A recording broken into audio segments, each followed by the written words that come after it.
बिस्मिल्लाहिर्रहमानिर्रहीम। अस्सलाम वालेकुम। कैसे हैं आप सब लोग? अल्लाह से दुआ है कि आप सब अपने अपने घरों में अपनी फैमिलीज़ के साथ हमेशा हंसते मुस्कुराते खुशो खुर्रम और अल्लाह की हिफ्ज़ व अमान में रहें। आइए वेलकम करती हूँ आपको अपने यूट्यूब चैनल मसाला हट पे। आज बच्चों के लंच बॉक्स के लिए एक बहुत ही मज़ेदार सी रेसिपी आपके लिए लेके आई हूँ। आज हम बनाएंगे तंदूरी पोटैटो फ्राइड सैंडविचेस। इसके लिए मैंने 3 मीडियम साइज़ के आलू लेके बॉईल कर लिए और उनको अच्छे तरीके से मैश कर लिया। अब इनमें डालूँगी मैं 3 टेबलस्पून प्याज, 3 टेबलस्पून सब्ज़ धनिया और 1 सब्ज़ मिर्च। ये तीनों चीज़ें मैंने फाइनली चॉप कर ली थी, बहुत बारीक चॉप की हुई हैं ये प्याज, धनिया और सब्ज़ मिर्च। अब इसमें जाएगा 1/3 टीस्पून नमक, लाल मिर्च का पाउडर डालूँगी 1/2 टीस्पून, ज़ीरा पाउडर जाएगा इसमें 1 टीस्पून, सूखा धनिया 1 टीस्पून,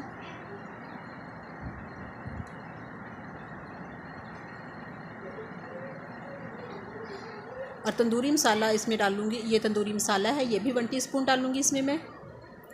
और ये गरम मसाला, ये भी 1 टीस्पून गरम मसाला पाउडर है, यानी पिसा हुआ। ये तमाम पाउडर मसाले डालने के बाद इनको अच्छे तरीके से मिक्स कर लेना है। हाथों से कर लीजिए या चम्मच की मदद से, बहुत ही मज़ेदार से ये सैंडविचेस रेडी होंगे। अब इसके अंदर मैं डालूँगी चिकन स्प्रेड। चिकन स्प्रेड की रेसिपी मैं अपने चैनल पे शेयर कर चुकी हूँ। अगर वो आप देखना चाहें तो उसका लिंक मैं नीचे दूँगी डिस्क्रिप्शन बॉक्स में। आप घर में बनाइए और इस्तेमाल कीजिए। रेडीमेड इस्तेमाल करना चाहें तो वो डाल लें। इसमें 2-3 टेबलस्पून मैंने डाले हैं। अब इसको अच्छे तरीके से आलूओं को मिक्स कर लिया। अब यहाँ 3 अंडे लिए मैंने प्लेट में। इसमें डालूँगी मैं चाट मसाला 1/2 टीस्पून और 1/2 टीस्पून ही यहाँ मेरे पास सूखा पुदीना है, जिसको बारीक मैंने क्रश कर लिया, हाथों की मदद से बारीक पीस लिया, वो इसमें डालूँगी। डाल के अच्छे तरीके से इनको हमने फेंट लेना है। पुदीने का फ्लेवर इन सैंडविचेस में बहुत ही यूनिक सा लगता है, बहुत ही डिफरेंट सा फ्लेवर देगा पुदीना इसमें। अब यहाँ मैंने ब्रेड के 6 स्लाइसेस लिए हैं। अब जो आलूओं का मेज़ा हमने मिक्स करके रखा हुआ था, अब उसको मैं एक चम्मच की मदद से इस ब्रेड के ऊपर अच्छे तरीके से स्प्रेड कर दूँगी।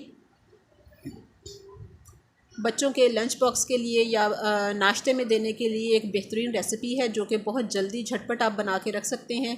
इसका आलूओं का मेज़ा रात को बना के रख लीजिए आप, और सुबह झटपट से ये सैंडविचेस 5 मिनट में रेडी हो जाएंगे। बना के गर्मा गर्म आप बच्चों को नाश्ते में भी दीजिए, मेहमानों को दीजिए, या आप शाम की चाय के साथ भी इसको टी टाइम स्नैक्स के तौर पे भी इंजॉय कर सकते हैं।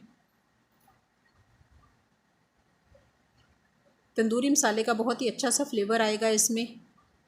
अब दूसरा स्लाइस मैंने इसके ऊपर रख दिया अच्छे तरीके से। अब जो अंडे फेंट के रखे हुए थे, इसको हमने उसमें चारों साइडों से अच्छे तरीके से डिप कर लेना है। अंडे का अच्छा सा कोट हो जाए सैंडविचेस के ऊपर, चारों तरफ से इसको हमने अंडे में अच्छे तरीके से डुबो लेना है। अब यहाँ तवे पे मैंने 2 टेबलस्पून ऑयल गरम किया और ये सैंडविच हमने उस पर डाल के अच्छे तरीके से इसको गोल्डन ब्राउन सा कर लेना है। जब एक साइड से अच्छा सा कलर आ जाए और अंडा पक जाए तो उसकी साइड चेंज कर देनी है। ये देखिए कितना अच्छा सा कलर आया है। 1 से 1.5 मिनट में ये आपका सैंडविच अच्छे तरीके से ब्राउन हो जाएगा। ये देखिए चारों तरफ से मैं इसको चिमटे की मदद से सेक रही हूँ, ताकि कहीं से भी अंडे के कच्चेपन की स्मेल ना आए। ये देखिए 1 से 1.5 मिनट में आपका सैंडविच मज़ेदार सा रेडी है। इसको नाइफ़ की मदद से किसी भी शेप में आप कट कर लीजिए। बहुत ही मज़ेदार से यूनिक से सैंडविचेस रेडी हैं। इसको केचप के साथ, मेयोनीज़ के साथ या ग्रीन चटनी के साथ, जिसके साथ भी चाहें आप इसको सर्व कर सकते हैं। ये देखिए ये मैं बाइट साइज़ बना रही हूँ छोटे बच्चों के लंच बॉक्स में डालने के लिए। आप इस तरीके से भी इसको कट कर सकते हैं। मज़ेदार से tandoori potato fried sandwiches ready हैं हमारे। इसको इंजॉय कीजिए, बच्चों को दीजिए, ख़ुद भी टी टाइम स्नैक्स के तौर पे इंजॉय कीजिए इसको। आज की ये रेसिपी, ये वीडियो आपको अच्छी लगे तो काइंडली इसको लाइक कीजिए, शेयर कीजिए अपने दोस्तों फैमिली मेम्बर्स के साथ, और मेरे चैनल को ज़रूर सब्सक्राइब करना है आपने। अगली रेसिपी तक के लिए इजाज़त दीजिए मुझे। अल्लाह हाफिज़।